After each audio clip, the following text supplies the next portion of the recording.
Hello friend, my self Sachin Malik. आज मैं आपके लिए सीपीसी से पार्ट नंबर 7 से अपील्स के बारे में बताऊंगा, जो कि सेक्शन 96 से सेक्शन 99 तक डिफाइन करता है। अपील फ्रॉम ओरिजिनल डिग्री के बारे में बताऊंगा। जो अपील है, अपील को हम एक पार्ट में डिफाइन या इंक्लूड नहीं कर सकते। ये बड़ा ही लंबा चैप्टर है friends. Appeal from original degree section 96 से सेक्शन 99 तक डिफाइन है। आज ओनली हम सेक्शन 96 से सेक्शन 99 तक डिस्कस करेंगे। फ्रेंड्स, मेरी आपसे हम्बल रिक्वेस्ट है, अगर आपको मेरा चैनल पे वीडियोज से रिलेटेड कोई क्वेरी है तो आप कमेंट कर सकते हैं, और आपसे मेरी हम्बल रिक्वेस्ट है कि आप मेरे चैनल को शेयर कर सकते हैं, सब्सक्राइब कर सकते हैं और मेरे वीडियोज़ को लाइक कर सकते हैं। फ्रेंड्स, जैसा कि अपील जो कि सीपीसी में कहीं पे भी अपील की डेफिनेशन डिफाइन नहीं है, लेकिन सुप्रीम कोर्ट ने अपील को डिफाइन किया है। सुप्रीम कोर्ट ने कहा है कि ये एक पूरी प्रोसीडिंग है जब आप इन्फीरियर कोर्ट के डिसीजन को सुपीरियर कोर्ट में चैलेंज करते हैं। किस चीज़ के लिए? या तो उस डिसीजन को सेट असाइड कराने के लिए या रिवर्स करवाने के लिए, उसे हम अपील कहते हैं। जो कि section 96 to section 99 first appeal की बात करता है, और ऑर्डर 41 इसके प्रोसीजर के बारे में बात करता है, जो कि सीपीसी सब्सटेंसिव और प्रोसीजर दोनों लॉ की बात करता है। बात करें फ्रेंड्स, अपील लॉ में कहाँ कहाँ डिफाइन है, मतलब जो अपील का प्रोविजन है वो लॉ में कहाँ कहाँ डिफाइन है। फर्स्ट, कॉन्स्टिट्यूशन में डिफाइन है, सेक्शन 132 जो कि हाई कोर्ट की अपील सुप्रीम कोर्ट में जाती है, और सेक्शन 136 जो कि बात करता है स्पेशल लीव पिटीशन। दूसरा, सीआरपीसी में चैप्टर 29 में, जो कि सेक्शन 372 से 394 तक सीआरपीसी में बात करता है अपील की। और थर्ड, सीपीसी में सेक्शन 96 से सेक्शन 99 तक फर्स्ट अपील की बात करते हैं, 100 से सेकंड अपील की बात करते हैं, और इसका प्रोसीजर ऑर्डर 41 में दे रखा है, जो कि फर्स्ट अपील आज हम जो पढ़ने जा रहे हैं। जैसा कि फ्रेंड्स, मैंने अपील की डेफिनेशन आपको बता दी है, जो कि सुप्रीम कोर्ट के द्वारा दी गई थी कि किसी लोअर कोर्ट के डिसीजन को सुपीरियर कोर्ट में चैलेंज करना, किस चीज़ के लिए? रिवर्स के लिए या सेट असाइड के लिए, उसे हम अपील कहते हैं। अपील ना तो नेचुरल राइट है ना इनहेरेंट राइट है, it is a substantive right. Appeal ना तो कोई नेचुरल राइट है ना इनहेरेंट राइट है। Natural rights mean right to life, जो कि फंडामेंटल राइट भी बन गया है। ये एक सब्सटेंसिव राइट है। सब्सटेंसिव राइट का मतलब ये है कि जो राइट लॉ के द्वारा मिले हैं, यानी जिसे लेजिस्लेटिव ने पास करके दिया है। अब बात करें फ्रेंड्स एक केस की, जो कि किसकी बात करता है? अपील की डेफिनेशन की बात करता है। नागेंद्र कुमार दे वर्सेस सुरेश कुमार दे 1932 का केस है, जिसमें बोला गया था कि अपील कहीं डिफाइन नहीं है, लेकिन एग्रीव पर्सन, जो एग्रीव पार्टी होती है, वो हाई कोर्ट में किसी लोअर कोर्ट के डिसीजन को चैलेंज करता है, या तो सेट असाइड कराने के लिए या रिवर्स कराने के लिए, उसे हम अपील कहते हैं। ये प्रीवियस काउंसिल की जजमेंट थी, जो कि 1932 में आई थी। फ्रेंड्स,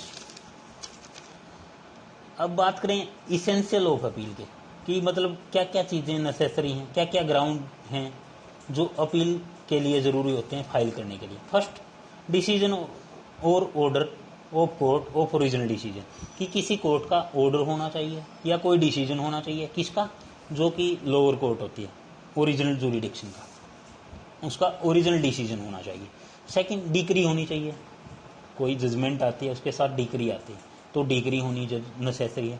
थर्ड, एग्रीव पार्टी होनी नेसेसरी है, जिस पार्टी के अगेंस्ट में कोई जजमेंट आया, कोई डिक्री पास हुई है, तो वही पार्टी क्या करेगी? उस डिक्री को चेंज कराने के लिए अपील फाइल करेगी यहाँ पे इन्फीरियर कोर्ट से हाई कोर्ट में, हायर कोर्ट में, उसे हम अपील भी कहते हैं, और अपील का प्रोविजन ही है। अब क्या? Fourth, right to appeal. जैसा कि हमने पहले ही बताया, अपील क्या है? नेचुरल राइट नहीं है, इनहेरेंट राइट नहीं है। अपील क्या है? सब्सटेंसिव राइट है, जो लॉ के द्वारा क्या है? पास किया गया है, कि आपको लॉ ने राइट प्रोवाइड किया है कि आप अपील फाइल कर सकते हैं।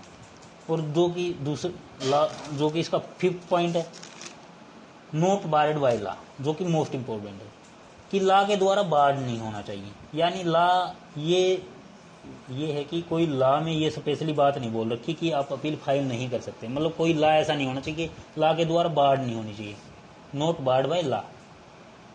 अब बात करें friends, who can make appeal, कि यानी कौन कौन अपील फाइल कर सकता है। First, aggrieve party. Aggrieve party कौन होता है? जिसके अगेंस्ट में जजमेंट पास हुआ है, right.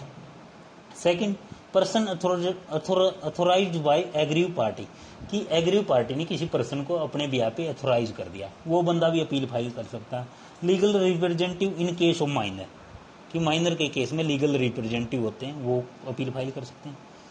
Fourth, third party, court allow, कि कोई थर्ड पार्टी है, कोर्ट ने अलाउ किया है कि आप अपील फाइल कर सकते हैं, क्योंकि डिक्री में उसके जो थर्ड पार्टी है उसके राइट को इफेक्ट हुआ है, तो वो बंदा भी अपील फाइल कर सकता है। अब बात करें फ्रेंड्स सेक्शन 96 की, अपील फ्रॉम ओरिजिनल डिक्री, जिसे हम क्या कहते हैं? फर्स्ट अपील भी कहते हैं। सबसे पहले जो ओरिजिनल डिक्री है वो डिक्री होती है जो लोअर कोर्ट के द्वारा इशू की जाती है, और कोर्ट को पावर है कि वो कॉम्पिटेंट है ट्राई करने में क्या? सूट को। कि सबसे पहले ओरिजिनल डिक्री क्या होती है? ओरिजिनल डिक्री वो डिक्री होती है जो लोअर कोर्ट के द्वारा पास की जाती है, जिसके पास कॉम्पिटेंट टू ट्राई है क्या? सूट करने की, कि सूट को सुनने की कॉम्पिटेंट पावर है, राइट। तो वो कोर्ट सूट सुनने के बाद क्या है जो डिसीजन देती है उसे हम ओरिजिनल डिक्री कहते हैं, राइट। सेक्शन 96 फर्स्ट को फर्स्ट अपील भी कहते हैं। अब बात करें फर्स्ट पॉइंट की, कि आप अपील में जा सकते हैं, किसी भी लोअर कोर्ट की डिक्री पास की है अपने ओरिजिनल जुरिडिक्शन में, और यहाँ पर आपके पास सब्सटेंसिव राइट है कि आप अपील फाइल कर सकते हैं। फर्स्ट पॉइंट बोलता है इसका friends, save where otherwise expressly provided in the body of court any other law time being force and appeal lie from every decree passed by the exercise original jurisdiction to the court authorized her here appeal from decision of such court। ये first point ये बोलता है कि आप appeal में जा सकते हैं जब किसी लोअर कोर्ट ने डिक्री पास की हो अपने ओरिजिनल जुरिडिक्शन में, और यहाँ पे आपके पास सब्सटेंसिव राइट हो कि आप अपील फाइल कर सकते हैं। फर्स्ट पॉइंट तो ये बोलता है सेक्शन 96 को, कि आपके पास सब्सटेंसिव राइट होना चाहिए, और सबसे पहले आपके पास क्या है कि कोई ऑर्डर होना चाहिए, कोई डिक्री होनी चाहिए जो कि लोअर कोर्ट ने पास की है, उसके अगेंस्ट में आप अपील फाइल कर सकते हैं। कहाँ पे? हायर अथॉरिटी, हायर कोर्ट में।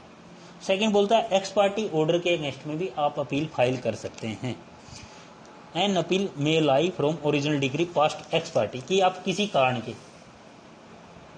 कोर्ट में नहीं आए और कोर्ट ने आपके खिलाफ एक्स पार्टी डिक्री पास कर दी है, तो आप एक्स पार्टी डिक्री के अगेंस्ट भी अपील फाइल कर सकते हैं हायर कोर्ट में। थर्ड बोलता है no appeal lie from decree passed by the court with the consent of the party, कि दो पार्टीज हैं सिविल सूट में, दो पार्टीज होती हैं प्लेंटिव और डिफेंडेंट। अब प्लेंटिव और डिफेंडेंट की कंसेंट से कोर्ट ने क्या है डिक्री पास कर दी, तो आप जो कंसेंट से जो डिक्री पास हुई है प्लेंटिव और डिफेंडेंट की, उसकी ऑर्डर के अगेंस्ट, उसकी डिक्री के अगेंस्ट आप अपील फाइल नहीं कर सकते। ये भी मोस्ट इंपॉर्टेंट बात याद रखने की है 96 सेक्शन में अपील फ्रॉम ओरिजिनल डिक्री के। अब फोर्थ पॉइंट बोलता है no appeal shall lie except on a question of law from a decree in suit of the nature cognizable by court और small cause when amount value of the subject matter of the original does not extend 10,000 रुपये, कि कोई amount है जो कि 10,000 रुपये का है, 10,000 रुपये से कम है, आप उसकी भी अपील फाइल नहीं कर सकते। लेकिन एक कंडीशन रख दी कि जब क्वेश्चन ऑफ लॉ इन्वॉल्व होगा ना, तो आपको कोर्ट में प्रूव करना पड़ेगा कि हाँ क्वेश्चन ऑफ लॉ बनता है लेकिन अमाउंट 10,000 से कम है, तो आप अपील फाइल कर सकते हैं। This is the most important point of 96 section. अब बात करें फ्रेंड्स सेक्शन 97 की, appeal from final decree where no appeal from preliminary decree. अब ये बोलता कि अगर आपके अगेंस्ट में कोई प्रीलिमिनरी डिक्री पास हो गई है और आप उस समय प्रीलिमिनरी डिक्री के अगेंस्ट में कोई ऑब्जेक्शन नहीं राइज्ड कर रहे हैं, तो बाद में अगर कोर्ट फाइनल डिक्री पास करती है तो आप प्रीलिमिनरी डिक्री वाले ऑब्जेक्शन को राइज्ड नहीं कर सकते, क्योंकि एविडेंस एक्ट का सेक्शन 115 एस्टोपल ये बोलता है कि जो चीज़ आपने एक बार एडमिट कर ली आप उससे मुकर नहीं सकते। अगर आप ऐसा करेंगे तो आप सेक्शन 115 एविडेंस एक्ट का क्या है वोलेशन करेंगे, जो कि सेक्शन 115 एविडेंस एक्ट का बात करता है एस्टोपल की। और फ्रेंड्स, जो सेक्शन 97 में जो डिक्री पास हो गई है फाइनल डिक्री, आप उसकी अपील नहीं कर सकते। सिंपल सी बात ये है। अब फ्रेंड्स, सेक्शन 98 बोलता है decision where appeal heard by 2 or मोर जज। अब ये बोलता है कि जब भी अपील को 2 या 2 से अधिक जज सुनेंगे तो डिसीजन जज की मेजोरिटी के अकॉर्डिंग ही होगा। अगर कोई मेजोरिटी डिसीजन नहीं देती है तो लोअर कोर्ट ने जो डिक्री पास की थी ना, उसी को फाइनल डिक्री मान लिया जाएगा। राइट, कि कोई 2 या 2 से ज़्यादा जज अपील सुनते हैं, ठीक है। अपील सुनने के बाद अगर वो डिसीजन देते हैं तो डिसीजन किसका माना जाएगा? मेजोरिटी का। जो जिन जजों की मेजोरिटी ज़्यादा होगी उसी का डिसीजन माना जाएगा। अगर वो जज कोई डिसीजन नहीं देते हैं तो जो लोअर कोर्ट का जो फाइनल डिसीजन होता है उसी को अपील का फाइनल डिसीजन मान लिया जाएगा।